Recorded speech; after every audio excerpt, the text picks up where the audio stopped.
ও পরিমণি আপা, কি হইলো আপনার? এটা এইভাবে আপনার পেছন মারা গেল? আমাদের পরিমণি আপা গত কয়েকদিন থেকে ঈসা মাসের মতো লাফালাফি করতেছে একটু বেশি, তাই একই লেগেই আমাদের পরিমণি আপার লাফালাফিটা একদম ডাউন করে দিয়েছে, একদম নিচে নামিয়ে দিয়েছে, একদম স্লো করে দিয়েছে। আমাদের পরিমণি ম্যাডামের, পরিমণি আপার লাফালাফি একদম শেষ। ওই যে একটা কথা আছে না, সম্মান দেওয়ার মালিক আল্লাহ তাআলা, আর সম্মান কেড়ে নেওয়ারও মালিক আল্লাহ তাআলা। আল্লাহ তাআলা যারা সম্মান দেয় তার কাছ থেকে কেউ সম্মান কেড়ে নিতে পারে না, আর আল্লাহ তাআলা যারা সম্মান দেয় না, সে যতই চেষ্টা করুক না কেন সম্মান অর্জন করতে পারবে না। পরিমণি আপা জীবনে যত পাপ করেছে, পরিমণি আপা যদি এখন সারা জীবন সে পাপের প্রায়শ্চিত্ত করে, তারপরও তার ভুলের ক্ষমা হবে না। সিনেমার পর্দায় আমরা পরিমণিকে যতটা ভালো মনে করি, যতটা সহজ সরল মনে করি, তার থেকে দ্বিগুণের দ্বিগুণ বেশি খারাপ তার ব্যক্তি জীবন, তার ব্যক্তি লাইফ। তো যাই হোক, এখন আসি মূল পয়েন্টে। সময়টা মোটেও ভালো যাচ্ছে না আমাদের চিত্রনায়িকা পরিমণি। ওই যে একটা কথা আছে না, পাপ বাপকেও ছাড়ে না। আপনি পাপ করবেন আর আপনি পাপের ফল পাবেন না, এটা কি করে হয়? আচ্ছা, পরিমণির পাপের বিষয়টা নিয়ে একটু পরে কথা বলি। তার আগে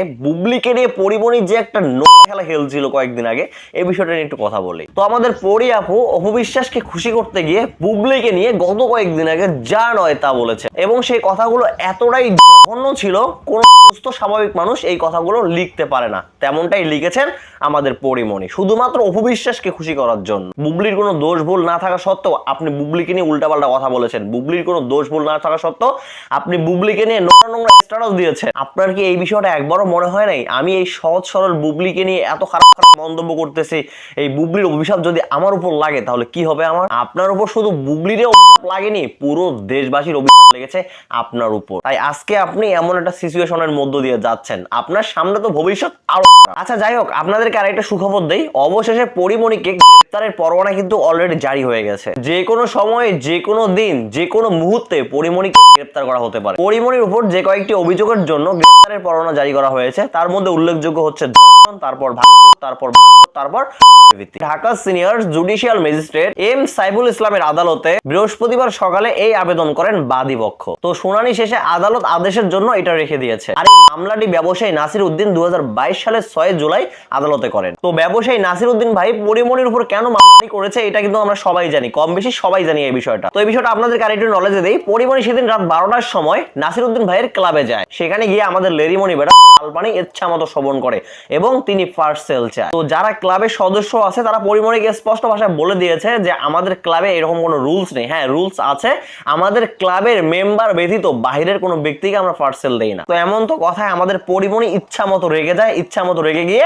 ক্লাবের গ্লাস, ফার্নিচার সবকিছু করা শুরু করে দেয়।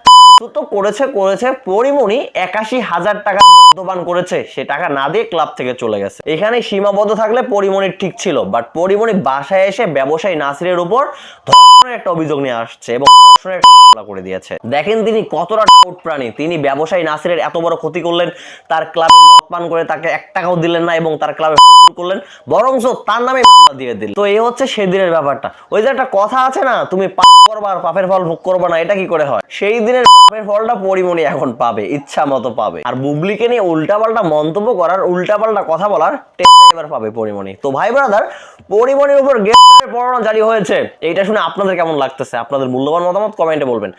সবাই ভালো থাকবেন, সুস্থ থাকবেন, পরবর্তীতে আবার দেখা হবে। আল্লাহ হাফেজ।